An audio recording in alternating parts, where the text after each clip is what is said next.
Fue por tanto la exigente naturaleza de mis aspiraciones, más que una particular degradación de mis defectos, lo que me llevó a ser lo que era, y lo que abrió dentro de mí una brecha más honda que en la mayoría de los hombres, entre las provincias del bien y el mal que dividen y conforman la naturaleza dual del ser humano. Todo ello me llevó a la inveterada costumbre de reflexionar profundamente sobre esa dura ley de la vida que se encuentra en la raíz de la religión y constituye una de las principales fuentes de angustia. Pese a mi profunda dualidad, yo no era en absoluto un hipócrita. Ambas partes de mí eran igualmente sinceras. Igual de yo era cuando, ajeno a toda limitación, me zambullía en la vergüenza, como cuando a la vista de todos me esforzaba en ampliar mis conocimientos o aliviar la tristeza y el sufrimiento. Y quiso el azar que el rumbo de mis estudios científicos, plenamente encaminados a lo místico y lo trascendental, influyera y arrojara una intensa luz sobre esta conciencia de la sempiterna guerra entre mis dos personalidades. Cada día, y con ambas partes de mi inteligencia, la moral y la intelectual, me fui así acercando progresivamente a esa verdad cuyo descubrimiento parcial me ha condenado a este terrible naufragio, el de saber que el hombre en realidad no es uno, sino dos.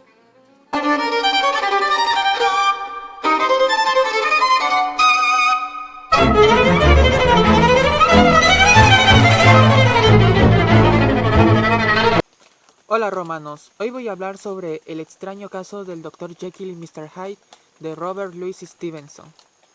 Esta novela, publicada en 1886, es una de las más conocidas de este autor icónico de la literatura juvenil clásica, junto con obras como La Isla del Tesoro. Esta novela trata sobre el señor Utterson y otros personajes más que comienzan a investigar la extraña relación entre el doctor Henry Jekyll y el señor Edward Hyde, un hombre bastante escalofriante en cuanto uno lo ve. Por lo tanto, a todos los amigos del Dr. Jekyll se les hace raro que el señor Hyde constantemente vaya a la casa del Dr. Jekyll, un hombre muy conocido en Londres por su gran inteligencia y también por sus labores caritativas.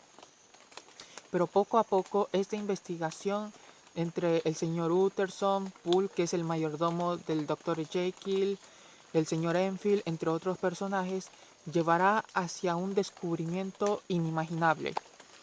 Esta novela sin duda que es una de las más conocidas no solo entre la obra de Stevenson, sino también entre la literatura clásica inglesa.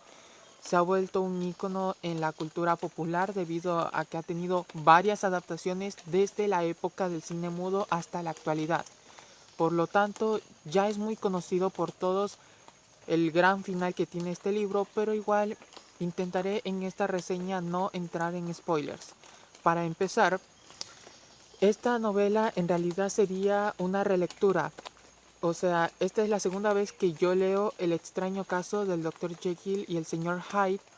La primera vez que leí este libro fue a los 12 años, más o menos por esos tiempos, cuando todavía no tenía ni celular. Y en su momento me gustó, y aún así no sé por qué, a pesar de que me gustó el libro en esos tiempos, nunca volví a retomar a Robert Louis Stevenson, no volví a leer algo más de él.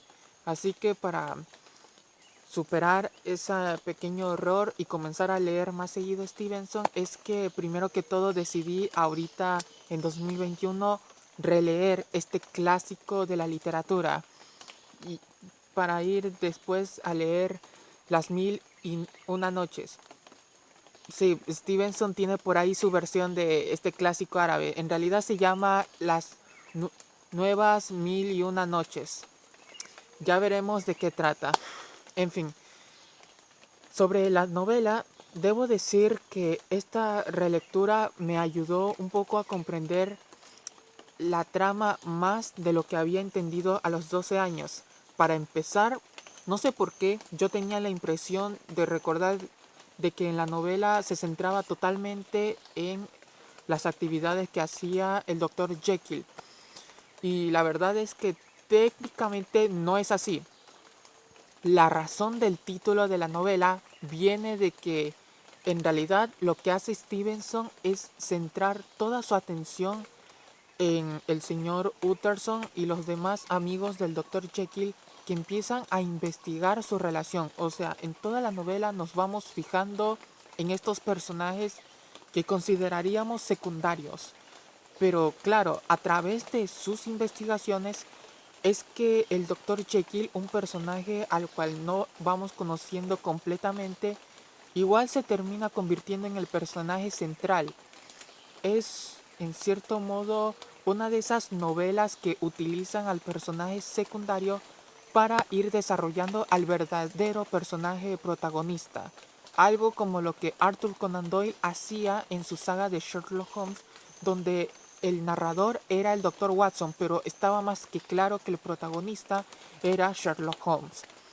En esta novela, Stevenson utiliza un narrador omnisciente, pero al centrarse tanto en los personajes de Utterson, Enfield, Poole, el mayordomo, vamos creando un aura de misterio en el Dr. Jekyll, pero también en el señor Hyde. Se convierten en personajes a los cuales no vamos conociendo completamente hasta llegar al final, a ese último capítulo que es la declaración del Dr. Jekyll. Para mí, el mejor capítulo de toda la novela, el mejor final que pudo haberle dado Stevenson a una obra como esta. Se trata en general también de cierto caso de thriller policíaco, porque hay un homicidio, no voy a revelar más detalles, pero eventos como este homicidio que ocurre en circunstancias en las cuales se ve envuelto el señor Hyde ayudan a mover aún más la investigación que ya de por sí tenía el señor Utterson acerca del por qué el Dr. Jekyll dejó claras indicaciones en su testamento de que todo lo debía heredar el señor Edward Hyde. Aparte de todo esto, la novela, pese a su lenguaje sencillo, oculta toda una complejidad acerca de el bien y el mal en un ser humano. En esta novela, Stevenson plantea que todas las personas, sin importar lo malas o lo buenas que puedan ser sus acciones, todos tenemos un lado bueno y un lado malo, el yin y el yang, por así decirlo, y que es importante controlarlos ambos y mantenerlos unidos. Nadie puede ser completamente bueno ni completamente malo. Eso es imposible y si llegase a pasar, se podría descontrolar de manera psicológica o neuronal dichamente, como le llega a pasar a, al Dr. Jekyll al final, sin ir en más detalles de ese final.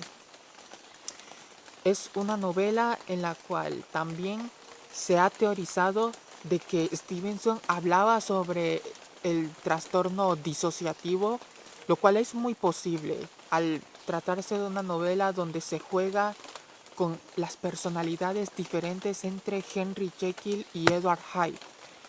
Pero en general yo prefiero creer más en la primera teoría, en que quizás Stevenson no hablaba a profundidad sobre este trastorno mental, sino que más bien prefería hablar mediante un caso policíaco sobre el bien y el mal dentro de un ser humano. Y esto queda más que claro por la declaración del Dr. Jekyll, el último capítulo de la novela. Es una novela más corta de lo que yo esperaba, pero aún así es bastante accesible.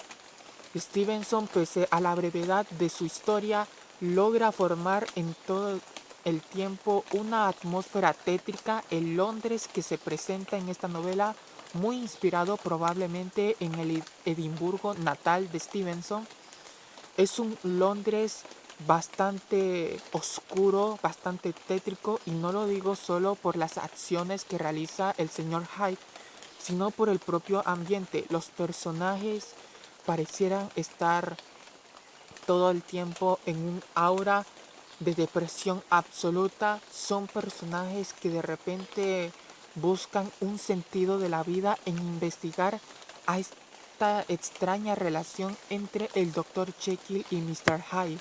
Y en cuanto ocurre un hecho macabro como el homicidio que ocurre en esta novela, pues es como que los personajes se sienten indiferentes, aunque por momentos también muestran un horror absoluto hacia esa situación tan escalofriante. En general, esta es una novela que me ha gustado mucho más de lo esperado. Es sin duda que valió la pena volver a releer este libro. Ya les he dicho, es una novela corta, por lo cual apenas me tardé un par de días en terminarla, y que sin duda entiendo por qué se ha vuelto un clásico y una de las obras más conocidas de Robert Louis Stevenson. Pese a su brevedad, el autor logró formar una trama compleja sobre el papel del ser humano y sus personalidades diversas. Abajo en la descripción les dejo mi Instagram y mi Goodreads. Suscríbanse para más contenido y adiós.